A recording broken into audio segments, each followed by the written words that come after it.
Hey everybody, Cortavius. Want to cover the Community Week stuff that came out today. So there's stuff here on the reward calendar, the relic vote, the champion, and surprise finale. I'm going to cover the champion first, and then I will get a little bit more into the other stuff on here quickly as well.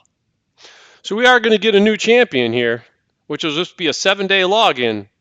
Which brings up, if you start a brand new account, you're going to get the 7-day login.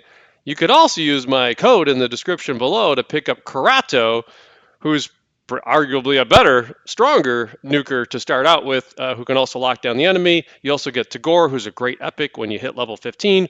So let's assume you have Karato now, and you've got Tagoar, and you've got this free login champ. What does this dude do? He's got an A. I've seen multiple reviews out there already, so I'm not a guy that does the let me read for the first time. We'll do this live. No, I'm gonna go think this through and think through what's the value to you. If you watch my channel, I hope you're getting insights.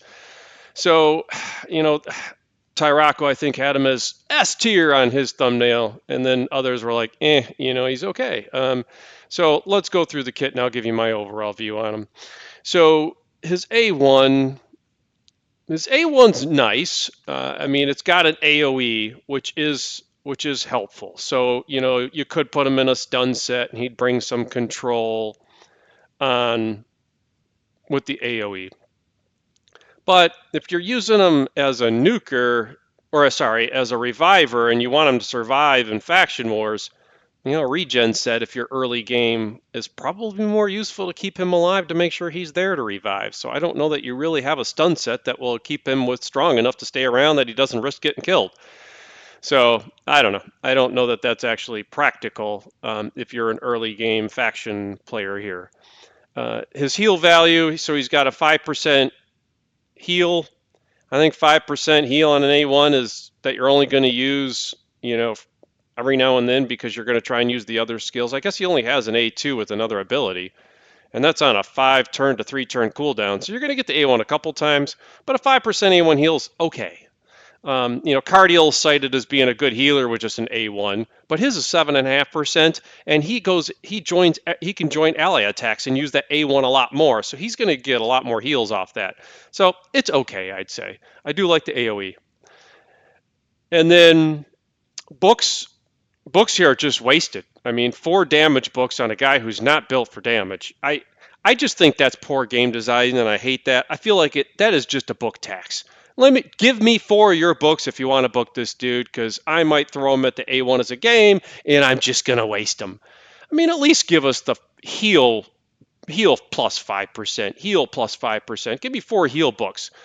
That's 20%. Now, that doesn't make it a 25% heal. It's 20% of the 5%. So it doesn't do much either, but at least I feel a little better thinking I'm getting a little more heals out of this guy than I am getting damage.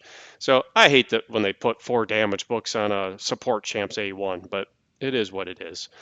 If you go to the A2, places a 50% increased attack buff and a strengthen buff on allies for 2 turns and fills the turn meter by 15%. That's a pretty decent skill. It gives your team greater damage because you're putting the increased attack on there, and you're also giving your team more survivability with having the strengthen on there. And you throw in the turn meter as well.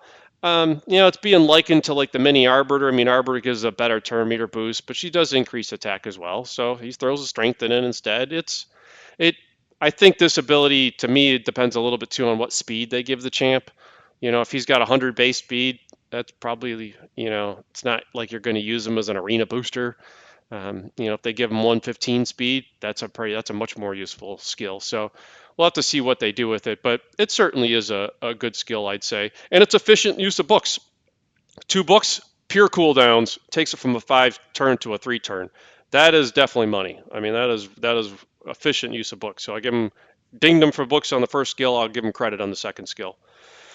So the A3, revive an ally with 50% HP and 50% turn meter, also places a 50% increased attack on that buff ally for 1 turn. If we stop there, that's 50% HP and 50% turn meter basically means they come up half alive and not even ready to take a turn. They could just die right away anyway. That's weak compared to many other epics in the game. Um, However, the second part makes it more interesting. Then activates the revived ally's default skill, targeting the enemy with the lowest HP. So if your nuker is your lowest, you're most likely to die, and therefore he's reviving a nuker and attacking the person with the lowest HP. Well, we got a better chance than that he's actually killing somebody, and that's a useful revive. If for some reason he picks up the support champ or another, protection type person, then they're just A1ing, a wasted skill. That's not very good. But it has a potential to be impactful. Um, and there's other champs you could put on the team then, even in the same faction. Fenax is in this section who has an A1 that can kill people and block revive. So if Fenax dies, Iudex picks him up. Fenax goes in with an A1 and blocks revives on the lowest HP champ, which could be the nuker. I mean, that could win a game battle. The flaw in that, though, is they must have been attacking first, and Fenix must have got killed. So is the rest of the team alive? So he's got to be alive to pick Fenix up to still revive him again. So in Arena, to me, that's a scary proposition that I'm going to rely on my nuker getting killed.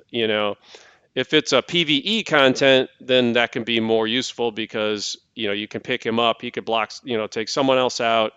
So it's more useful in PvE. I think it's a dangerous scenario in PvP. But there are those battles you think are going to go your way and they just don't work out that way. And then and Ugo actually gets his all AOE revive up. Everybody pops up and you survive the battle somehow. You don't rely on Ugo's revive, but it can work.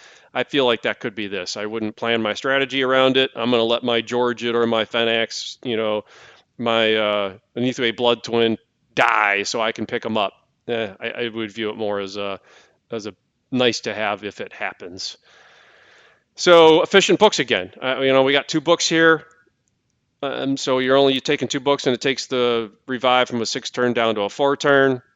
Still not short, but it's probably average for the game. There are 3 turn revivers, but 4 turns not off. But if you're putting books into it, it does work in that case. Then there's the passive. So the passive, if an enemy is killed by the ally's default skill after being revived, it resets the cooldown of the revive. So that's interesting, but not every champ you pick up with the A1 is going to kill somebody with their A1. So it's only really helpful if that happens. So the Fenax gets revived and kills the enemy scenario. But that's tough to rely on that happening. Also, if you don't book it, then it's just a 4 turn cooldown, and you already had the revive on a 6 turn cooldown, so you're not saving much in cooldowns. If you book it, it's on a 4 turn, but if you book this one, I assumed you booked the A3, which is down to a 4 turn. So the pure cooldowns don't really get much benefit, but you get one shot out of it. So you would kill somebody, your champ dies, you revive them, they kill somebody, hey, you got one more revive. Then I think you're on cooldowns and you're probably screwed. So, but instead of an AoE revive, maybe you got a chance to revive 2 people, right? He's got to get another turn to get that revive in. So there's some dynamics in play here. It's not like, boom, he gets a turn and he pops the next person up.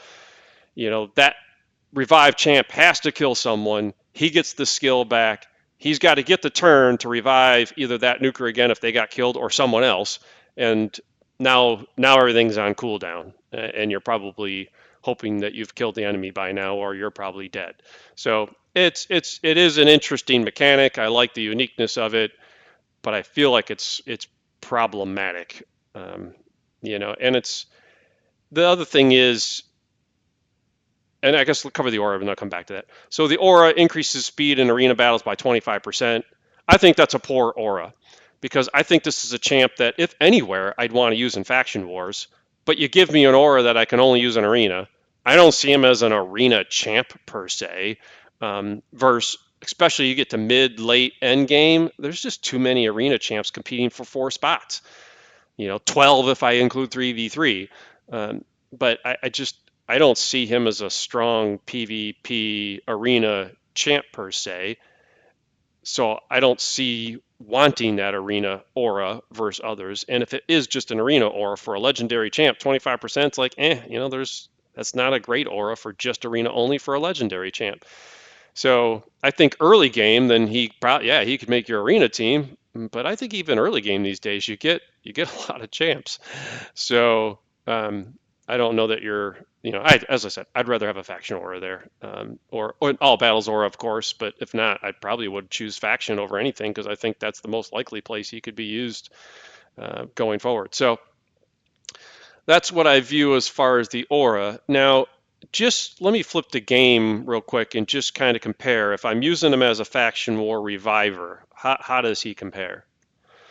So one more time, they threw us another Sacred Order champ, which Sacred Order champs are beloved by Raid. So if you're going to give us a reviver, why not give us a reviver in factions that don't have a bunch of revivers?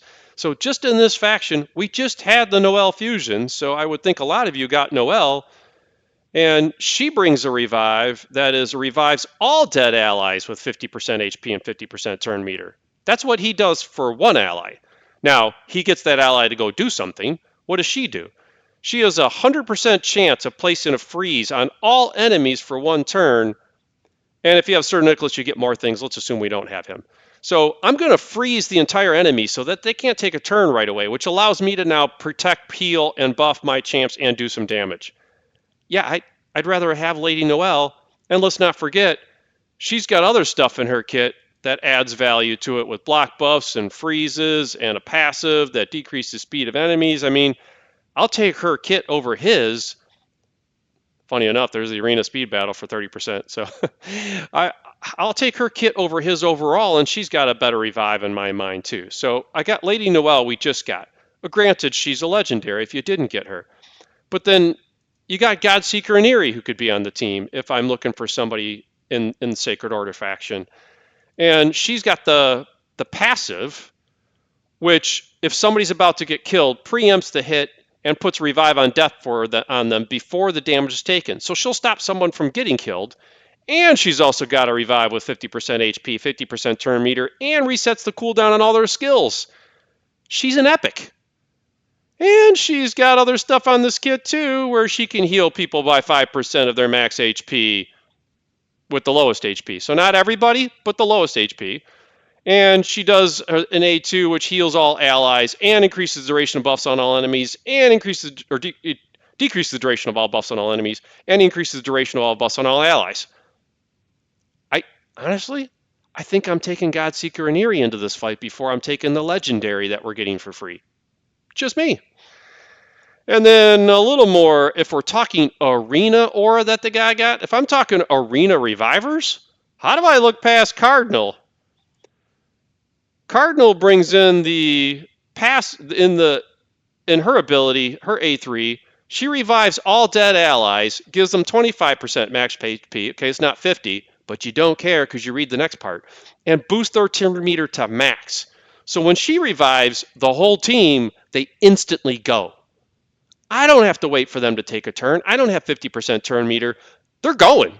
So if I am taking a Sacred Order Reviver into Arena, I'm taking Cardinal. So I do struggle with them putting him in this faction with those revivers available in the same faction. And if you're talking faction wars, I think Cardinal's less useful in faction wars because this thing's on a 5-turn cooldown, even if you book it. She does heal. The rest of her kit's not as useful. I think Cardinal's particularly in a PvP setting. But I'm taking Noelle or Godseeker, even PvE and even in the faction wars. So I think he is useful early game. I don't see getting the 5-star soul, even if they offered it, because I wouldn't see spending the resources to pick up a 5-star soul on the guy, personally. So what I do look at, though, is what is nice about his A2 and his A3 is you could use them unbooked. The cooldowns are long, the 5 and 6 turn cooldowns, but at least he does place the increased attack on the strengthen, and he does revive, and he does heal without using books. There's not something here like he has a 75% chance of placing a block debuffs or a 75% chance of placing a block buffs on the enemy, and you'd have to book the skill to make it work. None of these skills require the books to make the skill itself work. It's just the cooldowns. So if you did pick him up early game, you could just build him and use him, and he would add value to you. And he'd have that revive in the pocket where you could time it manual if you needed to try and beat a stage. So unbooked, save your 8, save your 9 books if you're a new game player, because I don't know that you. If you're late game, I don't see using him. If you're early game and you're getting him, do you want to put 9 books into this guy? I don't see putting 9 books into them. And I think that's what a lot of these content creators miss when they talk about these champions. It's the book cost. Do you really want to put 9 books into a guy that's okay? I don't see that myself. So end game, I don't see him making a team. Early game, my free to play, even if free to play is probably past this guy. But if you were early or account, building out, you took my Karato account and picked this guy up. I wouldn't put the 9 books into him. I would use them unbooked though. I could see that being a value. But then, honestly, if I pull a God Seeker, I think he's off the team. So that's my view of him. Let's move on to the other topics.